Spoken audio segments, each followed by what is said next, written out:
Hi there everybody, it's me Andy and welcome back to another video, the Kerbal Space Program.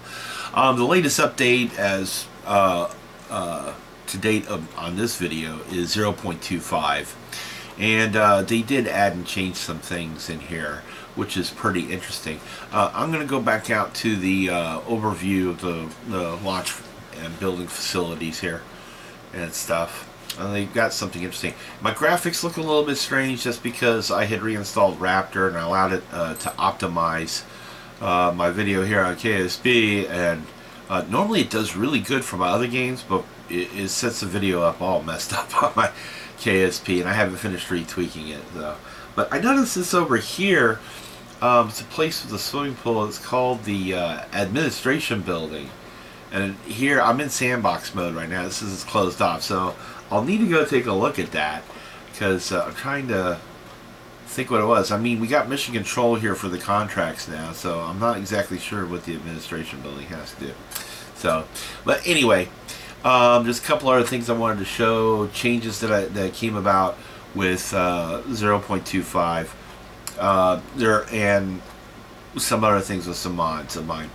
I only use 2 mods with Kerbal Space Program. I use MechJeb, and I use KW Rocketry. I like KW Rocketry because it adds more variety of rocket engines and fuselages and stuff like that. However, and I'll point out whether it's something with KW Rocketry or if it's vanilla from the game itself. These things are vanilla from the game, and if we look here in our pods and capsules and stuff like that, we have this really interesting Mark II cockpit. It looks more space planey than, say, like the Mark I cockpit here or the Mark I inline cockpit. So, and it's pretty interesting if we take a look at it here. To me anyway, it looks more like well, I would imagine a space plane cockpit would look like. Now here's the Mark II inline one. This one's a little bit bigger, a little bit different, so you can do different ones. And of course, apparently, if you're going to use that body style and everything, you have this remote control version of that body style, which is like, the RCs over here that we use sometimes for unmanned spacecraft and everything. Okay, so that's one change that you can see. And if you go here into propulsion, and you go to the very end of your paging, however it's set up for you, you'll notice that you've got these different fuselages. Now, I want to point something out really quick. I was immediately jumped on this, ooh, I'm going to build a space plane and stuff like that. And then I noticed something when I was playing it. If you look here, it shows that it's just liquid fuel. There's no oxidizer. Well, without an oxidizer, rocket engines won't work. I mean, there's no air in space. There's no oxygen. That's why you have to have an oxidizer. And so this would only be good for jets that operate within our atmosphere. However, and that's the Mark II. If you look over here, you got the Mark II. It says LF and O. And if you look here, you can see these do have the oxidizers. So, you still can build a space plane. You've got short fuselages, different sizes here. You have also a monopropellant fuselage. I was like, ooh, cool. All right. Now, there's some other things involving those. Not control. I think it's over here with utility, if I remember right. Let me page through. Yes, you have the Clampotron for that same body style where you can open up the doors so you can do docking. I was like, oh, yay! Oh, cool, so cool. You got a crew cabin here, and cargo bay. Cargo bay with the doors there. It's a small cargo bay, but you also have the big cargo bay. So there you go. So it's a kind of a new body style with some different adapters. You can play with that. It's really interesting if you haven't updated or anything like that.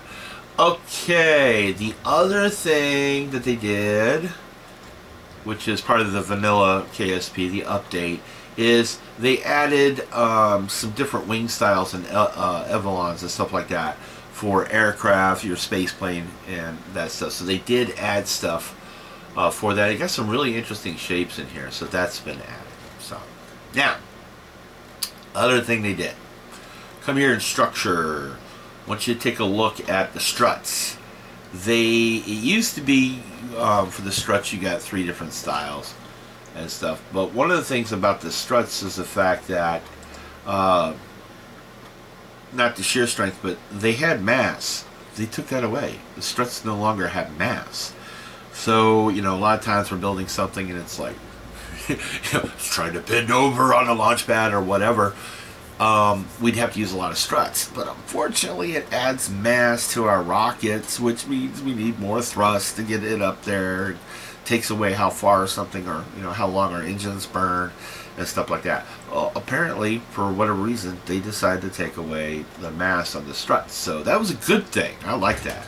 I mean, you know, if you're real hardcore realistic, obviously you're like, but for me, I don't care, you know, if I have to use a lot of struts to hold something together, I don't have to worry about the mass on them anymore.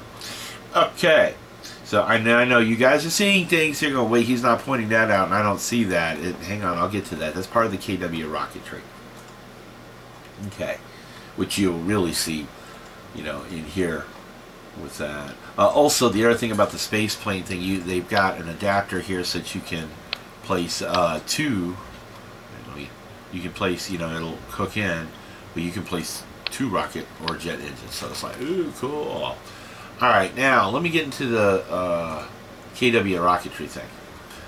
The KW rocketry, one of the things I like is it had some engines that were a little bit more powerful than your standard vanilla KSP engines. And I hadn't updated it in a while. When the 0.24 had come out, I hadn't updated it, and of course some of the stuff didn't want to quite fit quite right anymore.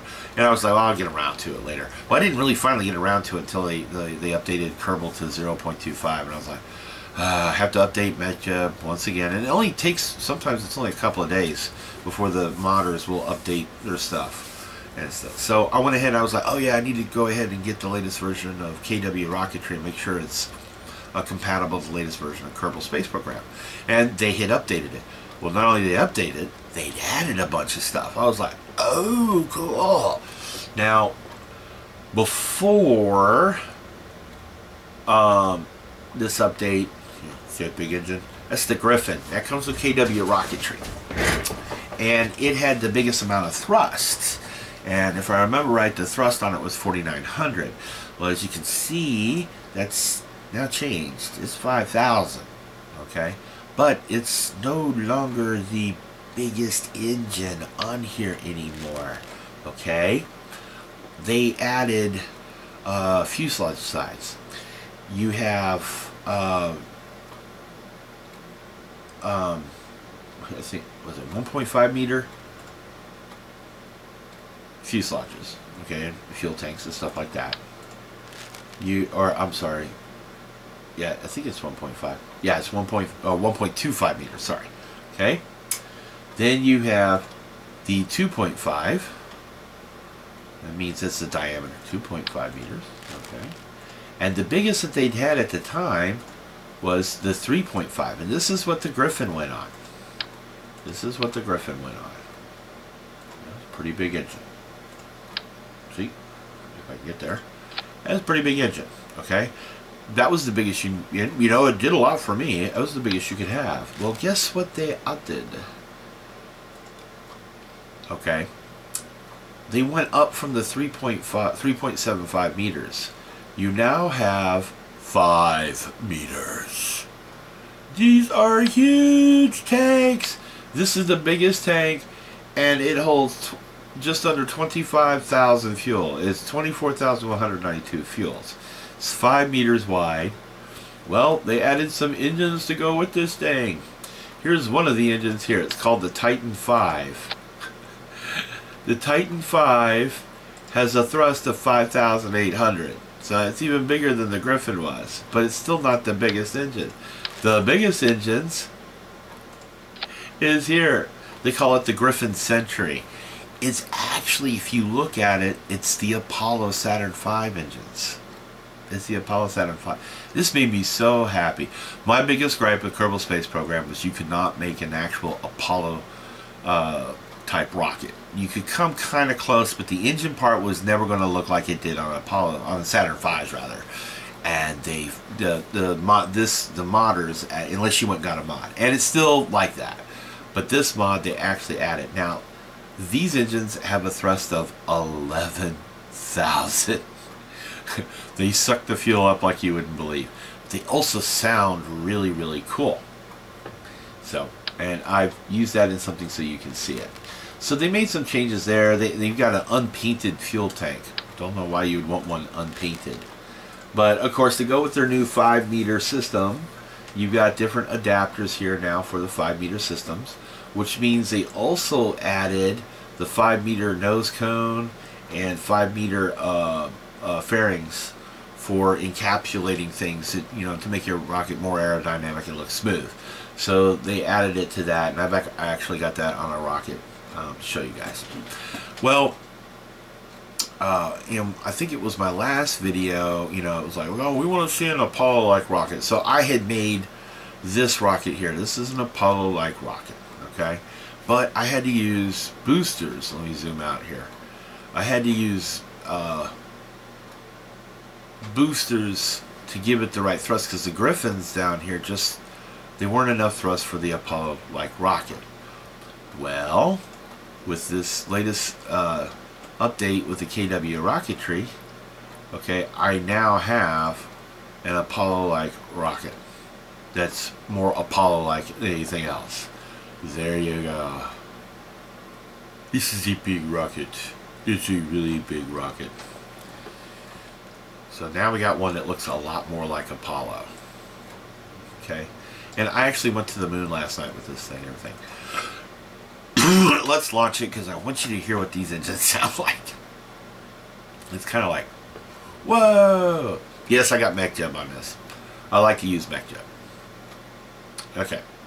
I did have to put in some struts and everything. Now, the first mistake I made with this thing was I found out that the engines take a little bit to build up their thrust, which is actually more realistic than anything else. They really do in real life. Whenever you go back and watch the films of the Saturn V's taking off, you see the ignition start and the rocket engines fire, and it's a few seconds before it starts lifting up off the ground. Well, mine crashed to the ground while it was building up thrust because I released it from its gurney. So here we go. Let me turn this on, and I'm gonna go ahead and full thrust now. I want you to just listen to the engine. Here you go. Hey guys, ready? Bill, Jeb, Bob, you guys ready? Okay, here we go. All right, initiating launch sequence. Ignition. Full thrust. My son Josh says this sounds like a big laser beam firing. I was thinking, yeah, like Star Wars, the Death Star laser beam to fire. I was like, oh. 11,000 thrust, man, and it has no issues getting getting a heavy payload up. It will get a payload up there for you. So now we got a Saturn V rocket. All right, revert flight. Don't have time. I'm trying to keep this a little bit short. I got somewhere I got to go later, so we're going to keep this a little short. Okay, so there you go. We finally have an Apollo 5 rocket. Okay, let's look at something that's really crazy. Remember my little Tiny Tim rocket that I made with the Ullage separation rockets that are used to pull your stuff off? Hang on a minute. Is that a Ullage? Where did I stick it? Ullage. Well, here's its slightly older brother. These are, now this is also a KW rocketry. These Ullage motors, they're used to, you can separate like your boosters off of your rocket. Normally you don't have an issue with it because the decouplers kick it away. Okay, when you start talking about these 3.75 and 5 meter fuselages and boosters that are even bigger, they don't kick them away as easily. So you have to use these rockets, else you're going to end up with a disaster on your hands.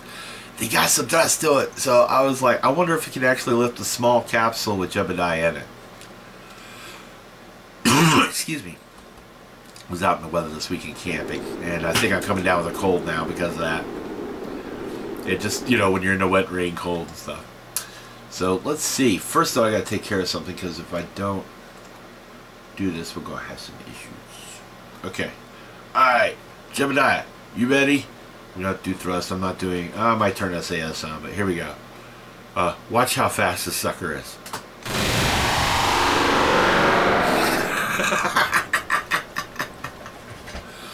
Didn't really go anywhere or anything, and yes, I can save Jebediah's life, but still, you know, it was like, ooh, cool, look at that, look what it does. Okay, moving right along here. Let's see, what else we got? We're gonna load up something else. Okay, remember the big boosters. Along with the 5-meter fuselages, KWL Rocketry decided to also add some big boosters. These boosters are huge. They are over here. You've got the one that was the biggest that I always use with these Thors. They have 1590 for thrust, 1590, or you could go 2315 now, or what I got on here, 3015. So here we go. I've got just this little tiny capsule, one of the 5-meter fuselages with the, you can't see it too well, Griffin Century engine on there. So let's go ahead and put it out here for launch. Now, because I got these boosters, they thrust right away at full thrust. So I don't have to let the thrust build up first and then release the gantries. I can actually just do it. So now I'm not going to fire the main engine though. I'm just going to fire the boosters. So hey Jebediah, you ready to go for a ride? SAS is on and fire.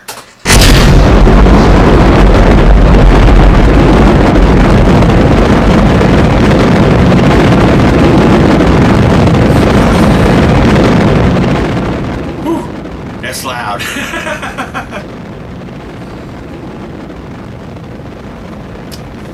And we're going up. And we're going up. Now what I'm going to do is I'm going to let these burn out, and then I'm going to kick them off. The ullage motors have got to carry them away. Then I'm going to fire the main engine, which is even freakier, knowing that it takes several seconds to build up to full thrust. I got to zoom into the noise. Sorry, people, but here we go.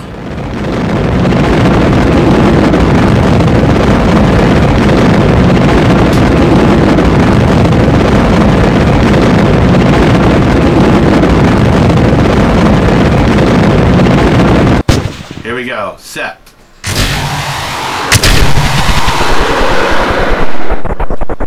Okay, get some away from there and all that neat stuff. Okay, now.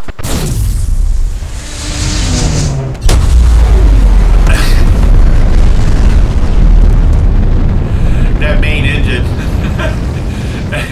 That Griffin Century, man, the way it sounds, it's just so authoritative. Like, now it's my turn. You know, it's like, if I just let it keep going straight up, he's going to end up in a solar orbit. It's wild, man, how powerful these things are.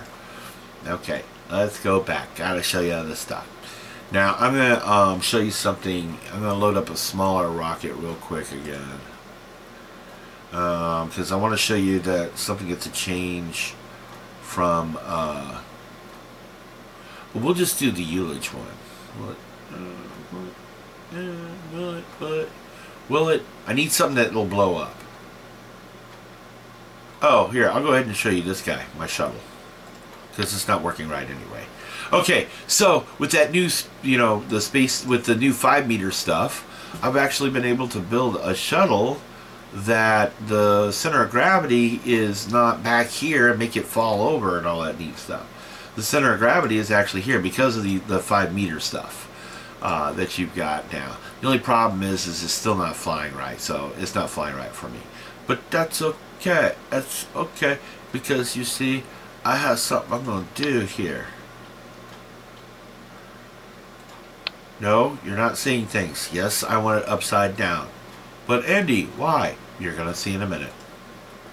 Alright, before, on previous versions of the Kerbal Space program, You have something go wrong, it blows up on the launch pad. Has something fall off your ship, and it falls through, steady, steady, and it falls down and it hits the launch pad. Big deal. Yeah, mess, go out and, you know, hold sweepers is what we used to call it in the Navy. You know, just sweep up the floor and all that neat stuff. They changed it, and I was trying to launch something the other day in career mode. It wouldn't let me, and I was like, what's going on? And it says, your launch pad is destroyed. I had to pay to get it fixed. So if you're playing scientific or career mode now, watch what happens. Here we go.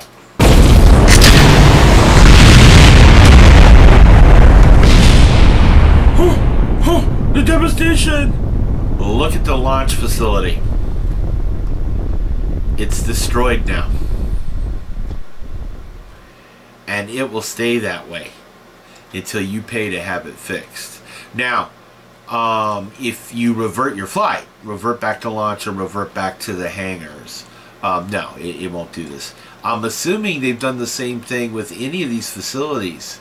Like if you go here with a new plane and something horrible happens, you hit any part of your facility, I'm assuming it's going to blow it up and you've got to pay to have it fixed. So, and even in sandbox mode, you got to tell it, yeah, pay to. It doesn't matter because you have unlimited funds in sandbox mode. But I just thought that was pretty cool that they added that, man. So the devastation is horrible. It's horrible. Okay, back to other ships here. I gotta cut this off soon because I got somewhere to go. Does this fly? Yeah, it'll launch and it'll actually fly, but it still wants to keep leaning back. So I haven't figured out a way to make it actually do like the real shuttle did. Anyway, okay, so what else have we got here that I can show you guys? Oh, we have,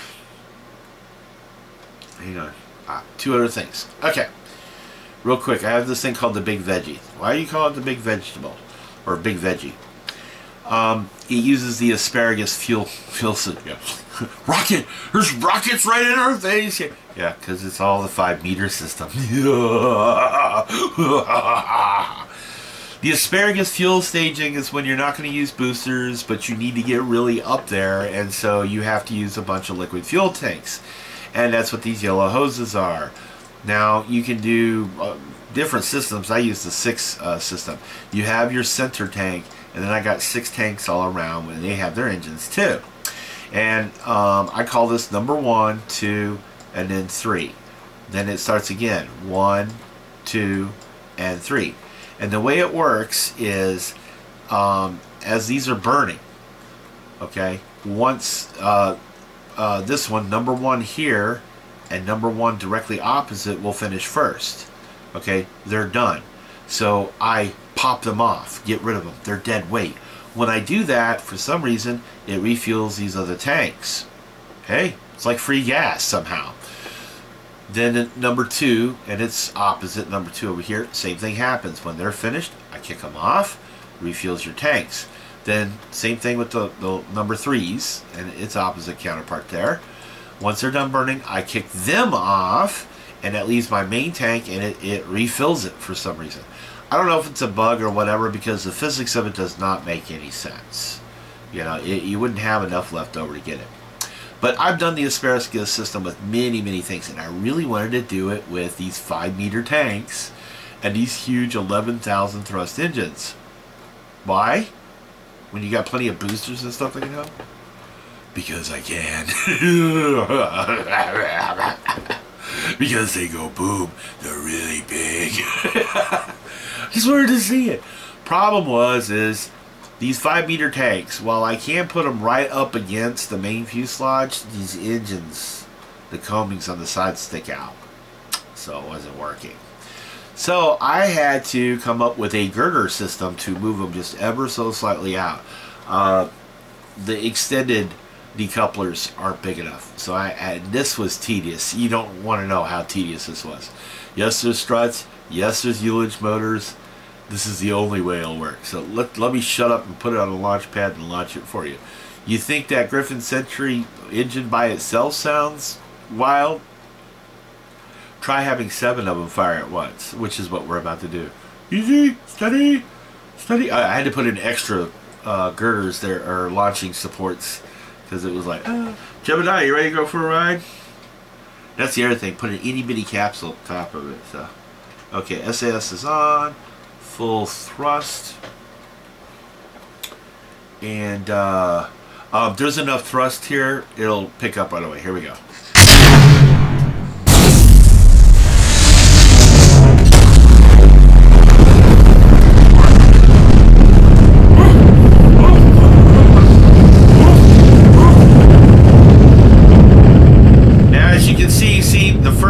Number ones, they're burning really fast, and I'm going to get rid of them in just a second.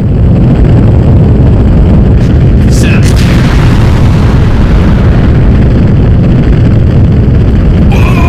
We're going really hard.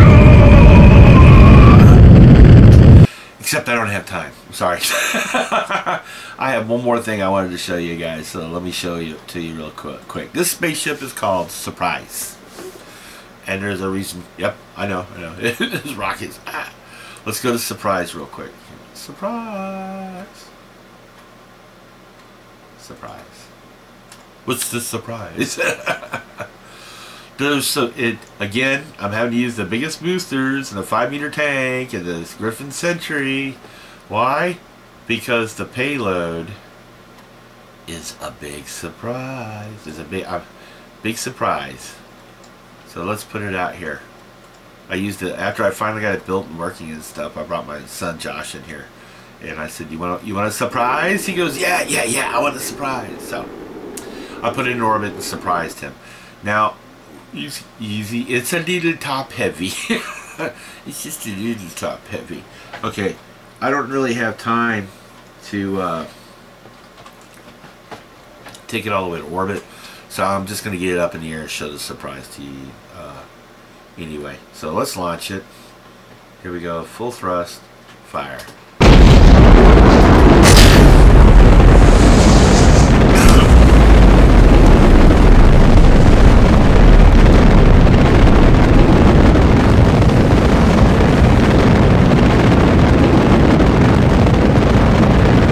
I need to put some stuff in to stabilize it a little bit better.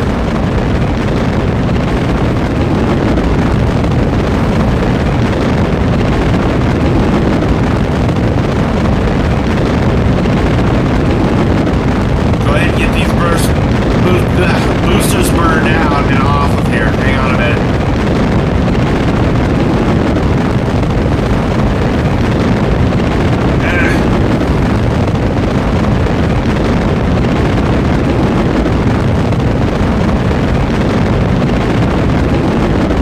Come on, you can do it. You can do it.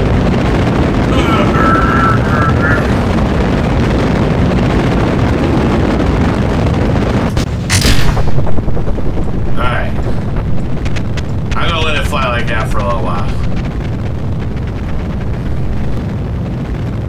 Okay, now let's drop that big heavy stage. I think it's separation with those 5-meter things is just so cool. There's that Titan 5 firing. Okay. I'm going to go ahead and cut it out, and what I'm going to do now is there's a surprise. It's the space plane. Let's go ahead and get it up there. Use the nuclear engines. Surprise! So that was my surprise. Alright guys, so if you haven't played Kerbal Space Program in a while, you haven't let it updated before the 0.25, load it up, let it update. I don't care how long it takes it to download it, let it update. It's got some cool stuff in it. If you use the KW Rocketry mod, you haven't updated that in a while, go update it. They've added some really cool stuff in it. And if you don't play this game, get it and play it and get these mods now. Even if you don't get MechJet, get KW Rocketry, or at least something that adds, you know, some variety and everything. Alright guys, I gotta end this video here because I gotta go help some bunch of really good friends go do some cleanup from our camp out that we had. And just because we're good friends, and that's what we go do and get things taken care of. So I will catch you guys in the next video. I hope you're having a great day out there wherever you are. Please stay safe and take care of yourself, and I'll see you in the next video. Bye bye.